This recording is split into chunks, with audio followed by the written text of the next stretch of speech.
How's it going, Jon Paul Lupo? Another day in paradise, Roberto. Good morning, but we're close to noon, so it might be good afternoon shortly. Well, whatever it is, it's good. Thanks for having me. Jon Paul, let's start. I want to talk mayoral race. I want to talk the Trump election because that's the hot topic, right? What do the Dems do post-Trump? What does it mean for the city? Yep. A lot of conversations already between both state and city with the incoming president. Yes. Who were the big winners? Who would you say got still very early, but who has the edge going into June, post-Trump and the election? And I want you to talk a little bit about what you think the impact of the election was on the different candidates. Well, I think the most important thing, this was true the last time I did a podcast this summer, it's still true today. This is one of the most unsettled mayoral races and fields that we've ever seen, and is still true today, getting very, very late. So we still have a tremendous amount of uncertainty with the sitting mayor, Eric Adams, what's happening with his indictment. That is thrown in even more chaos now that Donald Trump is the president. There's a new Southern District prosecutor. When does that trial start? What is the result of that trial? What effect does it have on the race? That's just the incumbent mayor. You have the elephant in the room, Andrew Cuomo. What's he's going to do? We're hearing now less likely maybe to run for mayor, more likely to run for governor. But if he gets in the race, it changes everything. Then you have a field which has a citywide elected official. Brad Lander has raised a significant amount of money, has a big platform, is becoming increasingly a thorn in the side of the current mayor. We saw today he revoked contracting powers from the Department of Education. That's heating up.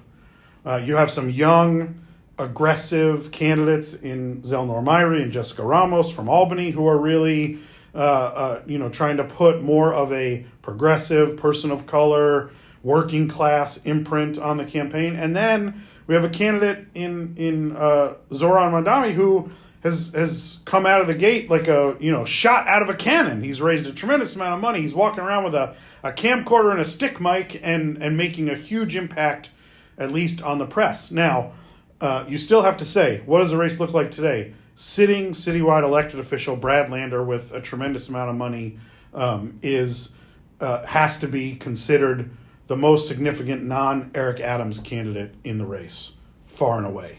Oh, and I left one out. Your guest, Scott Stringer, who is a previous citywide elected official who has a lot of experience in city government. So you have a big field. I just think for everybody else right now, Brad Lander has to be the most significant non-Eric Adams candidate. What is the effect of the presidential election? How do we see that impacting the race? If you had to say today, you would say, oh, bad news for progressives. Donald Trump not only won the presidency, not only swept every swing state, an 11-point swing in New York, especially in New York City, particularly in Latino neighborhoods, in southern Brooklyn, in eastern Queens, a significant impact on the race. But, as they say in the sports business, Lee Corso, not so fast. Because what everybody thought before Trump won, when we didn't know who was going to win the presidential race, if Donald Trump wins, it is very good for progressives in New York City. Now, the way that happened was not ideal for progressives, but we're about to enter 4 to 6 months of Donald Trump engaging in a mass deportation, trying to roll back more healthcare protections and access for women, rolling back environmental regulations. We have, RFK Jr. in charge of health, maybe trying to disincentivize vaccination, and Brad Lander and Zelnor and Jessica and Zoran will have the opportunity at every turn to point to what's happening in Washington and say, we need somebody fighting back against this.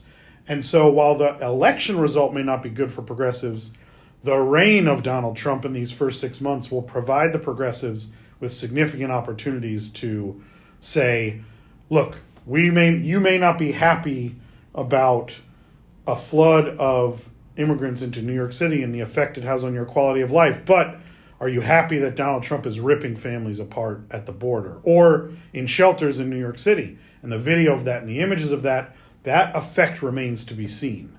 So I think the field is unsettled. I think we will see one or more entrants additionally who maybe are not in a progressive space, and that will change the dynamics. We could see an exoneration. Who are the potentials?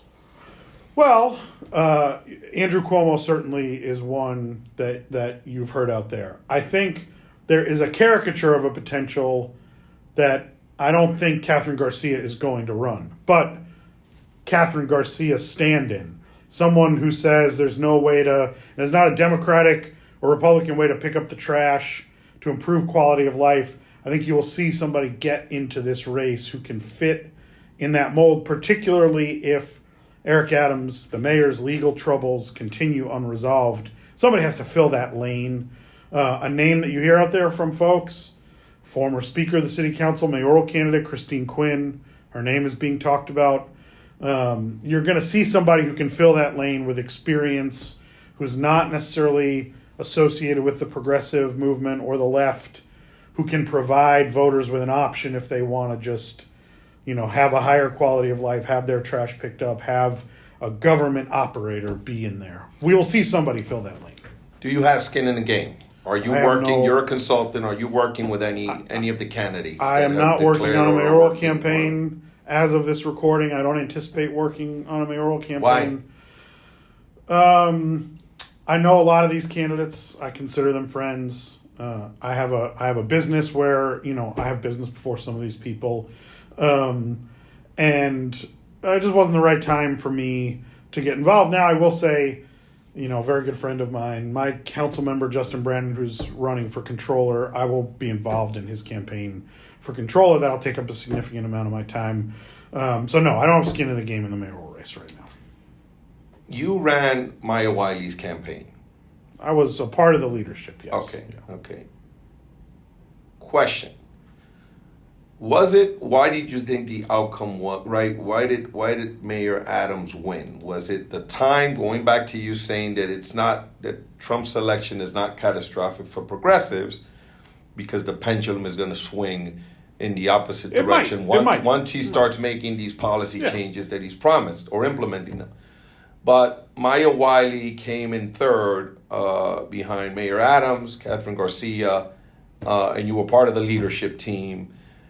Again, do you think that the pendulum is beginning, based on what you're saying, why didn't Maya Wiley win the mayoral election, or why isn't she mayor currently? We don't have enough time to fully answer that question, but I will say this. First of all, Maya Wiley came in second in the first round of voting. And if we had our old system, if it was not ranked choice, it would have been a runoff between Eric Adams and Maya Wiley. And then we see what happens in that election. But we have ranked choice voting. That's the system. It's here to stay. I think that, and this is bad for me to say as somebody who consults on campaigns, elections are not always about the candidates that lose. They are more about what voters are looking for and how the candidate that wins matches up to their desires. We were in a time in 2021 in that election where we were coming out of a pandemic. We were going through a phase where crime had been at not just low levels, but historic low levels towards the end of the de Blasio administration before COVID hit. And we were entering into a new era where crime was ticking up and where people's views of quality of life and their experiences on the street, on the train, encountering a homeless population that is wrought with mental illness, those things were fusing together into significant concerns about safety. Not just crime, I use that word safety intentionally, and quality of life. What do our parks look like? Is the trash being picked up? And Eric Adams, for whatever has happened since he was inaugurated as mayor, was the right choice for voters at that time. They wanted somebody who had experience in public safety, who had expertise in that, and who was promising them a cleaner, more livable, and safer city. And so I think, Eric Adams ran an incredible campaign, but he was the right person at the right time for that race. And it wasn't just Eric Adams, right? Catherine Garcia, though she did finish behind Maya Wiley in the first round of voting, had significant votes. There was an appetite in the city for that type of candidate. That doesn't mean that someone who's a progressive can't offer that, but that's what voters were looking for, and that is, you'd have to ask folks who cast that vote, did they get what they were looking for? I think we still see today a lot of the same concerns from New Yorkers that they had in 2021. They have concerns about riding the subway. They have concerns about cleanliness. They have concerns about safety. So that is the picture as we walk into a 2025 election that will then have layered on top of it economic concerns about inflation, particularly as it relates to housing in New York City, by far the most expensive housing market in the country. It's becoming increasingly difficult for people to afford to live. I saw someone on Twitter today who'd lived in Bensonhurst and Bay Ridge, my neighborhood, for 13 years, and was now paying 40% of their salary in rent, and were thinking of leaving as they think about having kids and wanting more space. So those quality of life concerns, there's an entry fee for a candidate who wants to run the city of New York. You have to be able to look somebody in the face and tell them, I'll keep you safe, and I will help you be able to afford to live in the city. And if you can't meet that burden, you're not going to be the mayor. Jon Paul, if the race were tomorrow, with the field, with the sentiment, we see South Brooklyn, right, where it's becoming more and more Republican. The Latino vote, right? We saw the sort of change. Wait, let me finish the question. Let's talk about the Latino vote. No, I want to know. I'm leading into a question here. Go ahead. Hey, when you start your podcast, All right. So, if the election were tomorrow, with the current race of the candidates that have announced, declared, have sort of opened the campaign committees, does Eric Adams win a second term? Mayor Adams? Right now, I'm talking about tomorrow is election day. With the candidates, with ranked choice. Is it a primary or a general election? Primary. I don't think so. I think with the uncertainty surrounding his... Now, the election's not tomorrow. Conceivably, though. I'm saying with the candidates that are with in the race. With the candidates that are in the field and the status of his indictment, I don't think he wins. You look at the numbers and you see, 60, 70, 80% of people think that he did something illegal or unethical. The vote, right, we have to think about what that presidential vote in New York City was. Was it a vote for conservatism? Was it a vote for Trump? I don't believe so. It was a vote against the status quo. We have seen globally in 2024, almost every single incumbent executive who faced election lost. Liberals, conservatives, it does not matter what part of the political spectrum you fall on, those folks were swept out of office. People are not happy. So the combination of an indictment that is unsettled, and that matters because it will be settled by the time Eric Adams actually faces voters in June, an unsettled indictment and this anti-incumbent fervor, I think that this is not a statement about any other candidate in the field. I think it is a statement about voters do not want the people in power to remain in power. And so I think if the election were held tomorrow, which it's not, I don't think any mayor could win re-election in this environment. Okay, now let's go to... But can we talk about Latino voters? No, I want one more. This is tied. This question is tied together. Okay. Chris McCray lost. He's chief of staff to Justin Brannan. Yes. Councilmember Brannan. Yes. We've seen, again, Yuan Chu, I don't want to mispronounce Senator. Iwan Chu. Yeah. There is a wave now happening, and Ari Kagan lost, but he did well. He did well as a Republican. Well, no? 60-40. That was not a close race. Okay. Yeah. So, what do you think about the wave in South Brooklyn? What does that mean? Yeah, that's a great question. So let's get to you're a South Brooklyn native. This is a fascinating tale of the quality of representation that people are getting matters a tremendous amount, because there is one part, as you pointed out, a race between Justin Brennan and Ari Kagan where that wave did not hold. And it wasn't a close election. It was 60-40 for Justin after he had two very close elections before that. So why is what's happening in southern Brooklyn and Staten Island?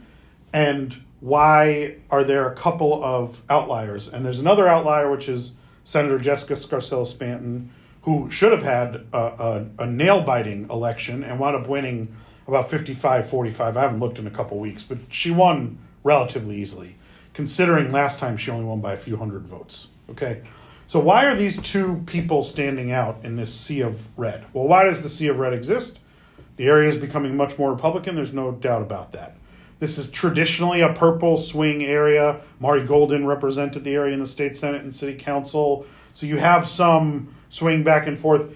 It has generally been represented by a Republican in Congress, though that is because of Staten Island in large part, although the Brooklyn part of that district is becoming more red. The sort of sea change amongst Asian voters from blue to red plays a significant role in that, obviously, with Senator Ai Chu. That's decisive in her election and can't be ignored. There is, however, and this we talked about this, right? Catherine Garcia sort of model of, and Justin Brannan says this all the time, and you see this from Jessica Scarcella Stanton, they are there to serve their constituents. They're not there for ideological purity tests. They want to help. If you pick up the phone and call their office, you get white glove service. Doesn't matter what party you're in. They will help get somebody to your house to repair the sidewalk, to fix a speed bump, there is a ideological fervor amongst the institutional class in the Democratic Party that does not exist amongst our voting base. And if you are a Democrat in one of these purplish red areas who can crack the code and figure out, while not violating the principles of your ideology, but to say, I'm here to help you, you can overcome some of that. Chris McCrate couldn't do it. I'll be honest, I haven't looked specifically at some of those results. His district, or that district that Alec Burkrasny represents and will continue to represent, has a lot more Brighton Beach and some more Russian areas, a little bit more Asian population than the council district that Justin won in. So it's different. But it was also it's hard to tell in some of these legislative races if you're coming out to vote against Democrats who are in power at sort of every level if you live in that area. Alec Burkrasny probably doesn't get swept out in that rejection of incumbency the same way that an Ai Chu would, who is a Democrat and will have some of that. So, I didn't work on Justin's council race directly. I ran an independent expenditure campaign in the area to help him win.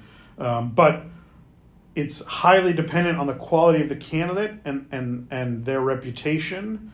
I'll tell you something that we saw in 2020 in the Democratic primary for president.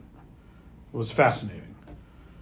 You ask in a focus group or a poll someone early in the primary season, who are your top three choices for president in the Democratic primary?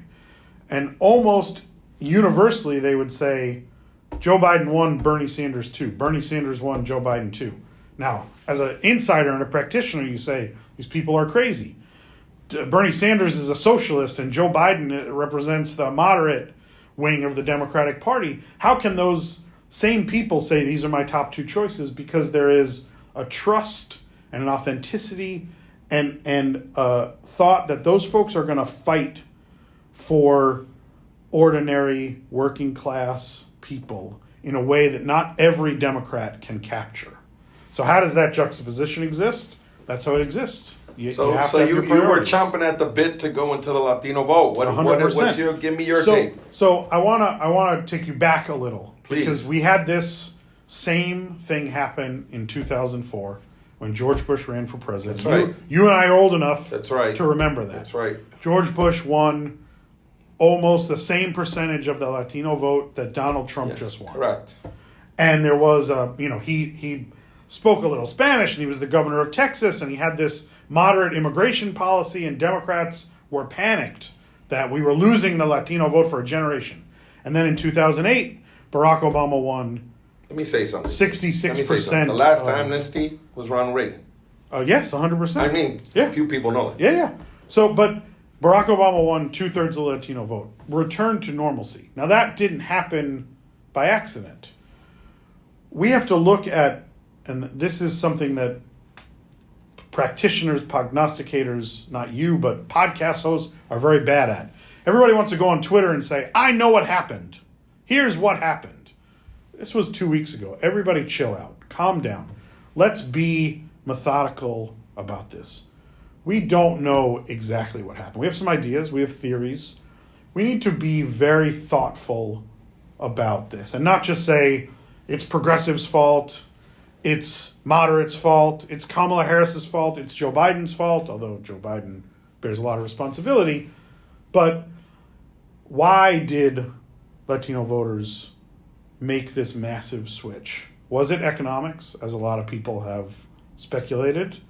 Is it that there is a more socially conservative bent in certain Latino communities than the vast majority of the Democratic Party? Is it because there are older generations of immigrants who, as more judgmental people might say, are now trying to pull up the ladder behind them to a new wave of people coming in? Is it a combination of those things? I don't know the answer to that question. But I am very confident that we ought not be saying this is the new normal and Republicans will win half the Latino vote, 45%. We have an opportunity as Democrats to earn that vote back if we engage thoughtfully with Latino voters and leaders and really figure out what happened rather than jumping to conclusions and using our inherent biases, our existing views to justify what we think happened. Jon Paul, if you got a call from Democratic Party leadership, DNC, Hakeem, Chuck, conceivably, fundraising, head chair of the fundraising arm, and they said, Jon Paul, give us 3 things we need to do more of in order to win, and 3 things we need to do less of. So I'm going to give you, I want to give you one of each, but I want to go a little in depth. So Democrats need to do more of what? The thing we need to do more of is meet people on issues that dominate them, their mind on a daily basis. We ought not be distracted by fringe issues. And in this election, that was the economy. We did not, and this is, Democrats go crazy when you say there wasn't an economic message because, we had a plan and we were going to lower these taxes and no, that's not a message. We did not say convincingly to people 4 years of Kamala Harris as president and you will be better off economically in the following ways. We didn't do that. Okay. And that has to be number one. And there are lots of ways that we can do that, but we didn't do it and we have to do more of it and we have to do it more directly. And part of that is we will fight for you. And I want to transition into the one thing that we have to do less of because it is the flip side of this. Democrats have become a corporate party. This didn't happen overnight. It didn't happen yesterday. It didn't happen in just this election. In the 90s and early 2000s, corporate money went to Republicans, to the RNC, the NRSCC, and Democrats were dominated from a fundraising perspective, and it hurt us in campaigns. And there were a lot of people who said, we can't have that happen anymore. And that's smart and right and was important. We've now swung so far in the other direction. Kamala Harris in the beginning of her campaign was talking about a lot of anti-corporate, antitrust messages that really resonated with voters, from small things like getting refunds on airline flights that are delayed that Joe Biden and Kamala Harris did that we stopped talking about, to bigger things like breaking up, near monopolies and refocusing the economy on working class. And as soon as she had to go out and raise $1 billion, she stopped talking about that stuff because she was told not to raise that money. And that is a problem, and we have to do less of that. And I would encourage people, Pat Ryan wrote, a successful candidate in the suburbs of New York City, wrote a very good, did an interview, I think it was in Vanity Fair, talking about his relentless focus on the people of his district, whether it was a red neighborhood or a blue neighborhood, and being willing to speak truth to corporate power in ways that let people know you're on their side. And as Democrats, we have failed both in a positive way and in a way where we've engaged too much with corporations, and it kills us with rank and file voters, and I think that permeates the problems we had across demographics. So let's wrap this up, Jon Paul. Best day in government.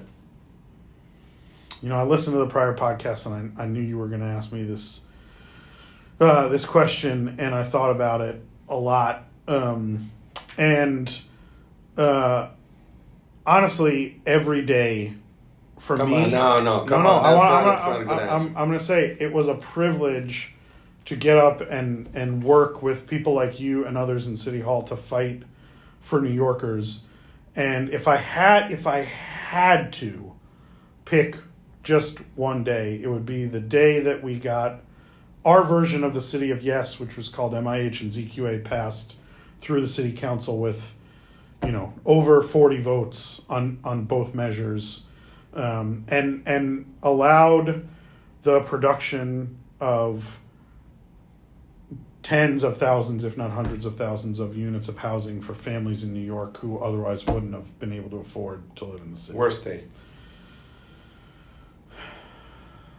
Worst day in government. There are two that really stand out, and they're very insidery, but they were devastating to me. We had a couple of deals with the city council, and I don't want to go into specifics on them because I don't want to make people upset, but we had deals with them on particular pieces of legislation or items in the budget that my perception of is that they walked away from and reneged on. And I hated it because I failed and I wanted to get those things done. I thought those were good measures, but valuable lessons that you can't fully trust people sometimes when you shake their hand, and I'm not like that. If I shake your hand, we have a deal, and I didn't like that feeling, and it really bothered me personally and professionally that folks would do that. When they make a deal with you, they should make a deal. Okay, Jon Paul, thank you again. Hopefully this won't be the last time. I'm happy to come back anytime you want. Let's keep talking, buddy. All the best. Sounds good, Roberto. Thank you.